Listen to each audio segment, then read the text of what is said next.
good morning to Miss Rachel and my fellow friends. Good morning to Mr. James. Nice to have you here, sir. Today, my group and I will be presenting our case study on selling and incorporation. I'm Anand, Nasir, Samir. Now I will pass the presentation to Nasir to further explain about the background of the case. Good evening, everyone.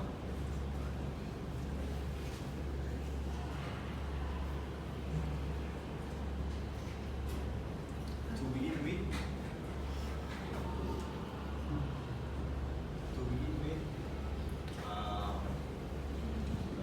we have successfully expanded our electronic business internationally and has over 500 stores worldwide. Recently, our company has assembled a group of 16 international members to conduct a survey of our company customer service in six major European countries, which is led by Paul Johnston. Next, unfortunately, the project ran into difficulties. So now we have decided to replace Paul Johnston we decided to replace the current manager, Paul Johnston.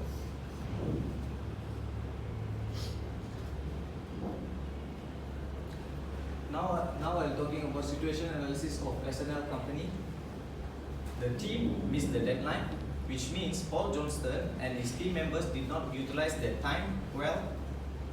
Second, inappropriate management and leadership style. The current manager does not have right leadership style to manage the team. He's an autocratic leadership style, which he makes all the decisions without consider all of his team members' opinion. He was good at giving orders, but he didn't explain on how to achieve the objective. And last but not least, project team morale is low. The team members feel unmotivated and upset due to the lack of communication and trust issues between current manager. Due to this, the performance of the team members has declined.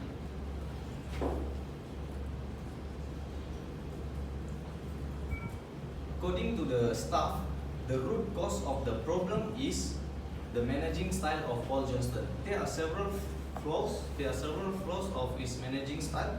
First, poor time management. Second, poor decision making and delegation skill. And also is very quite demotivating and rude.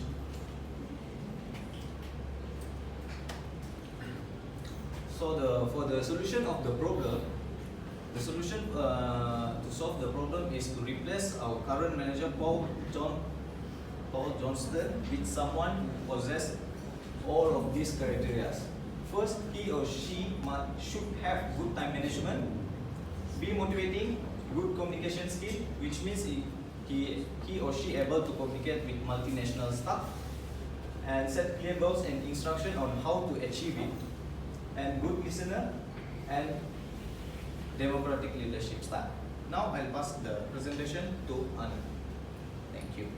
Okay, everyone, we have 4 potential candidates to replace Mr. Paul Johnston, Ms. Ruth, Mr. Eduardo, Mr. Kazuo, and Ms. Martina. I will be evaluating 2 of the candidates, which is Mr. Kazuo and Ms. Martina. Next slide.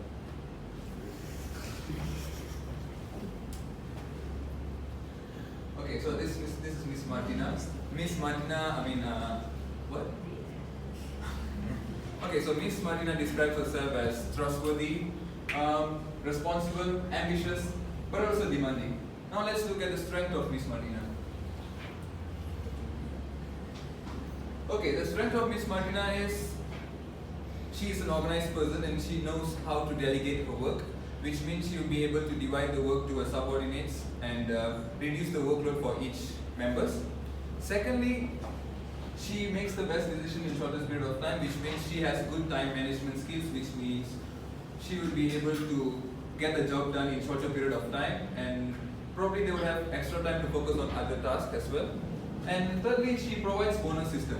Okay, bonus system will motivate employees to work even harder. Well, who doesn't want to have extra couple of money? Okay, so bonus system will also motivate employees to work harder and contribute more to the firm.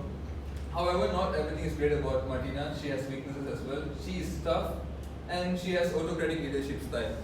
Being a tough person and having autocratic leadership style may cause the employees or the people working around her to be more rebellious. Though she listens to people's opinion, she has the final say. Okay, next slide. So now we'll be evaluating Mr. Kazuo. So Mr. Kazuo is also trustworthy, he's quiet, he's hardworking, and he's a loyal person. Now let's focus on Mr. Kazuo's strength. Okay. So Mr. Kazuo, he values people's opinion and he has a good work ethic. I mean, generally, if we have someone who values our opinion, we would feel more comfortable working around with them.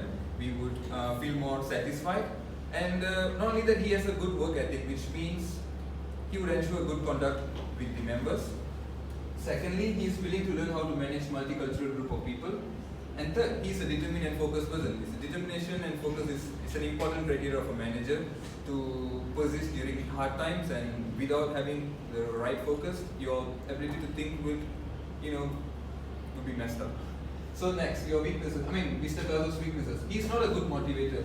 So if you are not good motivator, means you will not be able to inspire confidence in your team members when they run into difficulties or problems. Apart from that, he isn't friendly and flexible. And Donald Trump has said that if you have too many structures and you cannot be creative and entrepreneurial. So we believe he is very rigid person. So this may hinder the group's creativity. Next, he doesn't possess good interpersonal skills, which means he wouldn't be able to communicate effectively with the group, which would cause them to misunderstand and misinterpret him most of the time.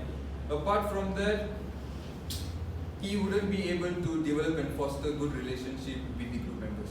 Now I would pass the presentation to Samir to evaluate the remaining two candidates. Good afternoon, everyone. So I'll be talking about Eduardo. Eduardo is someone who is friendly, a people's person, so he can get along with almost anyone and everyone. He's an extrovert, so he's very open with almost anyone, so anyone can approach him, he can approach other people as well. And he's also loyal, so the company can put his trust in him. Now we will talk about the strengths and weaknesses of Eduardo. So Eduardo sets goals according to what the staff is capable of doing. So this means that he evaluates all the staff members, finds out their strengths, and then delegates the work to them so that good results can come from them. And then he always makes decisions as a group because he follows democratic style leadership. So he always wants everyone's opinions first and wants everyone to agree before making a final decision. He's also very good at fixing staff problems because he's a very friendly person and anyone can approach him and talk to him regarding any matter. And he can also deal with international staff with ease because he has good communication skills. So he can handle almost any situation with any of the staff. Now, with strength, there are some weaknesses. So he does not have good time management because, as we see, that he follows the democratic style leadership, and for that he has to ask everyone's opinions, get everyone to agree with him, and that will also be very time consuming. Even if one person doesn't agree with him, he'll have to find a solution where everyone can be collectively agreeable. So that can be very time consuming, and he does not have good time management. And he does not set clear goals because, as I said earlier, he sets goals according to what the staff is capable of doing. But that can also backfire because it cannot be beneficial for the company. So that's why I say that he does not set clear goals. Next, I'll be talking about Ruth. So Ruth is someone who describes herself as a strong person, tough, sociable, and self-confident. For his strengths and weaknesses, we can see that Ruth gives clear instructions and expects the best results. So she gives detailed instructions when delegating the work to her staff. And because of that, she expects nothing but the best results. And she also won't accept excuses for missed deadlines. And this is why we also say that she has good time management. She's also a very hands-on manager, so she always checks on all the staff and how the work is going on and what the progress is like. And that's why I say that she has a very hands-on manager to make sure that the work is done properly. For the weaknesses, we can see that she does not have a democratic style leadership. She's very autocratic. She gives orders rather than ask opinion of their team members. She is also not a good motivator because she won't really accept excuses whatsoever. Even if you miss the deadline or if you don't do the work properly, she will just not accept any excuses. So she's not a good motivator. she does not possess a good communication style, which can be detrimental because we have a multinational staff. So she needs to have a good communication style in order to make sure that the staff understand her instructions clearly. And she cannot handle multinational working environment. Next, I'll be talking about who we have collectively decided to recommend as the candidate. So after evaluating and after evaluating our criteria, we decided that Martina is the best candidate possible for the job, because Martina has good social skills and can communicate with her team at any given situation. And she also does her job well by managing the time allocated properly, which is one of the main reasons why Paul Johnston is getting replaced. And she also has a really good way of delegating the work to her team, and she also wants to get the best out of them.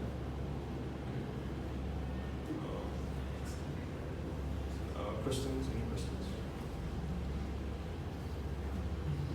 Any questions?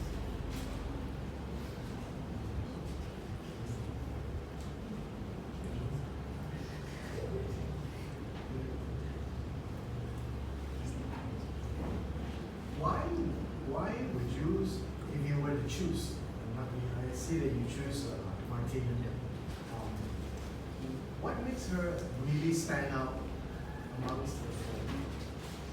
Because the only flaw with her is the autocratic leadership style, and she's a tough person. Otherwise, she ticks all the boxes. Like, she has good time management, she can get along with people, she has good delegation skills, she knows how to motivate people and lead them. So yeah, that's why we picked her. I like your choice. That is a question actually. When you mentioned just now about the criteria that you have set in order to select a new manager, criteria number 6 is democratic leadership style. That was one of your criteria. Of course, like you said, that was the only problem with Martina. She did not meet this criteria. But could I just know why did you list democratic leadership style as one of the main things that you look out for in the new project management? Because first of all, Mr. Paul Johnston was the team was little left out because he listens to people's opinion, but literally it was him who makes all the decision. But when it comes to Martina listens, and she is little more flexible. So yeah, we believe that will make up for the one. So the difference between Martina and Paul Johnston is listening. Other than that, they're actually very similar in autocratic style. Leadership style. Time management. And also time management. She has better time She has management. better time management.